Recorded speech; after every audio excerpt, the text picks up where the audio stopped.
पुराने मगध राज्य में एक बहुत ही धनवान सेठ रहा करता था।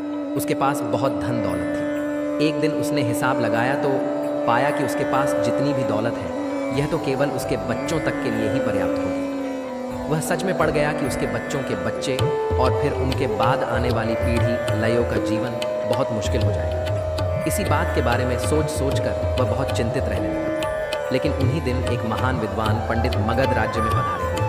तभी उसे किसी ने बताया कि उस पंडित के शरण में जाओ, वह सबकी समस्याओं का समाधान करते हैं। वह तुम्हारे भी समस्या का समाधान अवश्य करेंगे। वह इंसान विद्वान पंडित के पास जाता है और कहता है, गुरु मैं चाहता हूँ कि मेरे पास इतना धन हो कि मेरे बच्चे, उनके बाद उनके बच्चे और फिर उनके बच्चे, इसी तरह से अगली कई पीढ़ियाँ भी अगर मेरे धन का उपयोग करती रहीं तो भी मेरा धन समाप्त ना हो। महान पंडित मुस्कुराए और बोले, बिल्कुल ऐसा ही होगा, लेकिन उससे पहले तुम इस नगर के बाहर वाली झोपड़ी में रहने वाले परिवार को एक दिन के खाने की सामग्री देकर आओ। ये सुन वह सेठ खुश हो गया और तुरंत ही एक दिन के खाने की सामग्री से भरा थैला लेकर नगर की बाहर वाली कुटिया में पहुंच गया। वह जैसे ही कुटिया के अंदर गया तो उसने देखा कि कुटिया के अंदर एक बूढ़ी सास और उसकी जवान बहू है। बूढ़ी औरत बैठकर ध्यान कर रही थी और उसकी बहू रसोई में खाना बना रही थी। सेठ ने बहू की तरफ देखकर खाना बनाने की सामग्री का थैला आगे बढ़ाते हुए कहा, मैं इस नगर का एक अमीर सेठ हूँ और तुम्हारे परिवार के लिए एक दिन के खाने का राशन लेकर आया हूँ, इसे रख लो। ये सुन बहू ने मना करते हुए कहा, लेकिन हमारे पास आज के खाने की व्यवस्था है। सेठ ने कहा, तो इससे कल के खाने की व्यवस्था हो जाएगी। उसे औरत ने कहा, माफ़ करें, लेकिन हम अगले दिन के लिए भी इकट्ठा करके नहीं रखते। हम रोज़ के खाने की व्यवस्था रोज़ ही करते हैं। यह सुन उस सेठ ने सोचा कि यह लोग कल के लिए इकट्ठा नहीं करते और एक मैं हूँ जो अपने आने वाली कई पीढ़ियों के लिए धन इकट्ठा करने की चिंता में मरा जा रहा हूँ। अब उस सेठ को समझ आ चुका था कि आखिर विद्वान पंडित जी ने उसे नगर की बाहर वाली इस कुटिया में क्यों भेजा था। अगले दिन सुबह होते ही वह सेठ फिर पंडित जी के पास पहुँच गया और बोला, आप जो मुझे समझाना चाहते थे अब मैं वह समझ चुका हूँ, लेकिन क्या आप मुझे थोड़ा विस्तार से बताएंगे कि चिंता होती क्या है, ये कैसे पैदा होती है और इसका निवारण क्या है। गुरु ने कहा, कल के लिए की जाने वाली चिंता हमारे कल को बदले या ना बदले, लेकिन वह हमारी आज की खुशी ज़रूर छीन लेती है। चिंता एक ऐसी मानसिक बीमारी है जो हमारे जीवन से हर तरह की खुशी छीन लेती है और इसे नीरस बना देती है। असल में चिंता का कोई वास्तविक अस्तित्व नहीं होता। चिंता एक ऐसा भाव है, ऐसा विचार है जो आने वाले भविष्य के डर से पैदा होता है। जिन चीज़ों के ऊपर हमारा कोई नियंत्रण नहीं, जिनके लिए हम कुछ भी नहीं कर सकते, उन चीज़ों के बारे में बार बार सोचना ही तो चिंता है। पंडित जी ने आगे कहा, ज़रा एक बार गहराई से सोच कर देखो कि जिन चीज़ों पर तुम्हारा बिल्कुल भी नियंत्रण नहीं, जिन्हें तुम चाह कर भी नहीं बदल सकते, अगर उन चीज़ों के बारे में तुम पूरे दिन ना भी सोचो तो क्या बाई जाएगा। यह सुन सेठ ने कहा, तो क्या आपके कहने का अर्थ यह है कि हम किसी भी चीज़ या घटना के बारे में सोचना ही छोड़ दें। गुरु ने कहा, जीवन में जो भी समस्या आई है या फिर आने वाली है उसके बारे में विचार करके उसका समाधान निकालना, यह तो हमारे बुद्धि का धर्म है, लेकिन उसी समस्या के बारे में निरंतर लगातार बार बार सोचना यह एक मानसिक बीमारी है। जब हमारा दिमाग किसी एक घटना, किसी एक विचार में अटक कर रह जाता है, उसी एक चीज़ या घटना के बारे में पूरे दिन सोचता रहता है, बस उसी चीज़ में ठहर कर रह जाता है, तो ऐसा विचार हमारे जीवन से सारी खुशी, सारा चैन, सारा आनंद छीन लेता है। चिंता करने का सीधा सा अर्थ है कि जो हमारे जीवन में हुआ ही नहीं उसके बारे में व्यर्थ सोचते रहना। चिंता करने का सीधा सा अर्थ है कि जो हमारे जीवन में हुआ ही नहीं उसके बारे में सोचते रहना। गुरु ने सेठ की तरफ इशारा करते हुए कहा, आखिर सोच सोच कर तुम क्या बदल लोगे, लेकिन हाँ, अगर तुम उसके लिए कुछ कर रहे हो तो ज़रूर कुछ बदलाव ला सकते हो।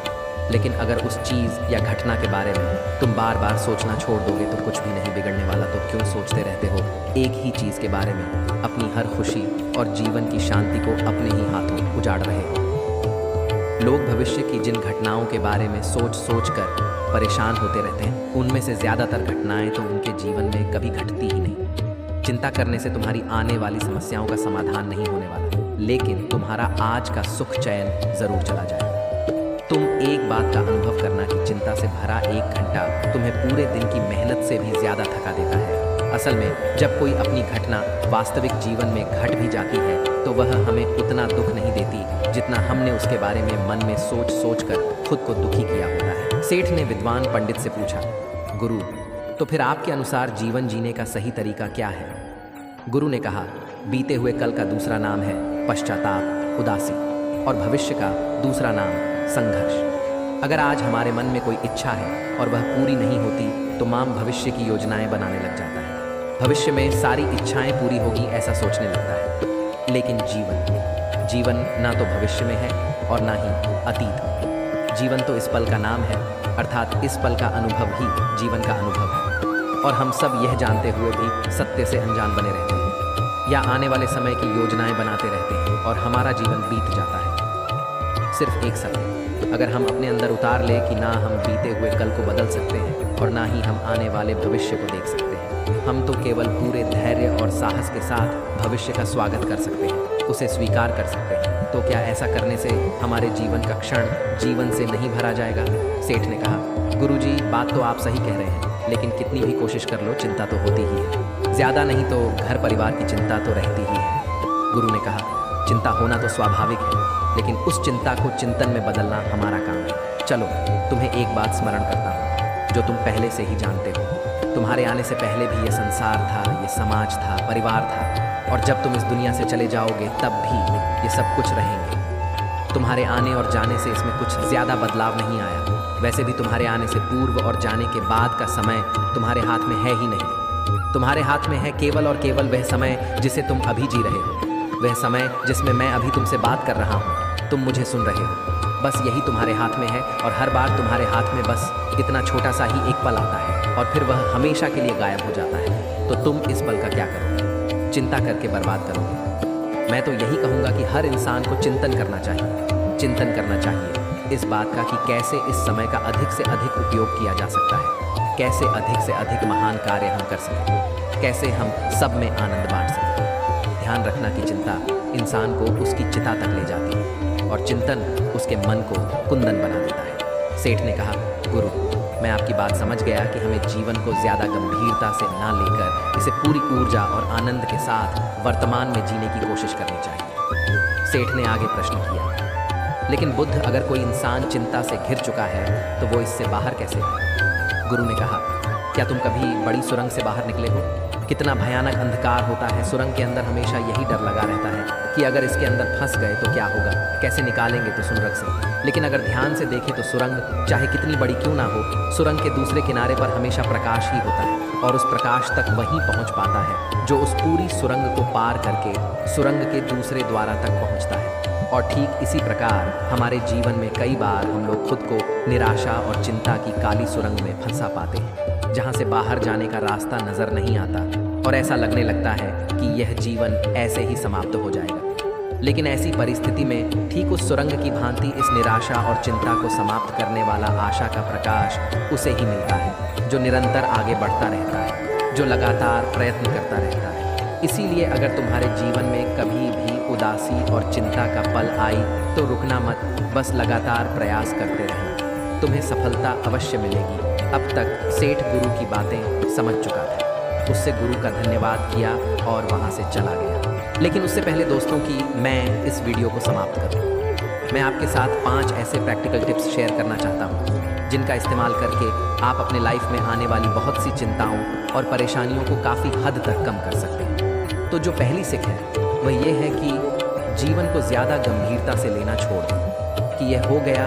तो क्या होगा, वह हो गया तो क्या होगा, कुछ भी नहीं होगा। अगर कुछ हो भी गया तो आप उस परिस्थिति के अनुसार कोई ना कोई रास्ता निकाल ही लोगे। इस पृथ्वी को ब्रह्मांड में बने हुए 450 करोड़ वर्ष पूरे हो चुके हैं और अगर आप जैसा कोई भी इंसान 100 साल चिंता करके चला भी जाता है तो इसमें इस ब्रह्मांड का कुछ भी नहीं बिगड़ने वाला। इसीलिए हर रोज़ खुद से यह बोलिए कि मुझे सिर्फ जिंदा नहीं रहना बल्कि जीना भी है। दूसरी सीख ये है कि हर छोटी छोटी बात के लिए चिंता करना छोड़ दें, जैसे ट्रैफिक में फंसने की चिंता, कोई छोटा मोटा पैसे का लॉस हो गया उसकी चिंता, आज ठंडा खाना पड़ेगा इसकी चिंता, और न जाने ऐसी कितनी फिजूल की चिंताएं हम अपने मन मस्तिष्क में लेकर जी रहे होते हैं। ज़रा एक बार सोच कर देखिए, जिस दिन आप अपनी आखिरी सांसें गिन रहे होंगे, क्या तब भी यह सारी परेशानियां आपको इतनी ही बड़ी लगेगी जितनी आज लग रही है? नहीं ना। तब यह सारी परेशानियां जो कि आज आपको पहाड़ जैसी लग रही है, एक छोटे से रेत के कण से सभी छोटी लगेगी, इसीलिए हर छोटी बात के लिए चिंता करना छोड़ दें। तीसरी सीख, यह बात हमेशा याद रखिए कि जीवन बहुत छोटा है। आप आज, अभी और इसी पल भी मर सकते हैं। हम हर बात की चिंता इसलिए भी करते हैं क्योंकि हमें लगता है कि अभी हमारे पास बहुत समय है, हम बहुत सालों तक जिंदा रहेंगे। मरते तो दूसरे लोग हैं, मैं तो जीवित रहूँगा। इसीलिए लगातार खुद को याद दिलाते रहिए कि ज़्यादा चिंता करने से कोई मतलब नहीं। हो सकता है कि आज का दिन मेरा आखिरी दिन हो। चौथी बात, आप यह स्वीकार कर लें कि इस दुनिया में कोई भी परफेक्ट नहीं होता, सबसे गलतियाँ होती हैं। इसीलिए लोगों को माफ़ करना सीखें। इस दुनिया में ईश्वर ने जो भी कुछ बनाया है सब बहुत खूबसूरत है। अगर आप उसमें अच्छाई नहीं देख पा रहे तो इसका मतलब ये नहीं कि वह चीज़ें खराब हैं, बल्कि इसका मतलब ये है कि अभी तक हम इतने मैच्योर नहीं हुए कि हम उस चीज़ में अच्छाई देख सकें। और पांचवी बात, लोगों की मदद करें बिना उन्हें बताए। जब हम बिना किसी पर एहसान चढ़ाए बस ऐसे ही उसकी मदद करते हैं तो हमें अंदर से एक गजब की शांति और सुकून का अनुभव होता है, जो हमें ताकत देता है किसी भी बुरी परिस्थिति से लड़कर उससे बाहर निकलने की। दोस्तों, हमें अपने जीवन में चीज़ों को लेट गो करने का एटीट्यूड डेवलप करना चाहिए कि कोई बात नहीं, जो होगा देखा जाएगा। कोई बात नहीं, जो हो चुका मेरा उस पर कंट्रोल नहीं था, अब जो होगा उसे मैं बेहतर बनाऊंगा। जीवन में सबसे ज़्यादा मायने रखती है हमारी खुशी, और हम तभी खुश रहेंगे जब हमारे दिल और दिमाग में चिंताओं का बोझ ना हो। इसलिए चिंता छोड़ें, सुख से जिए।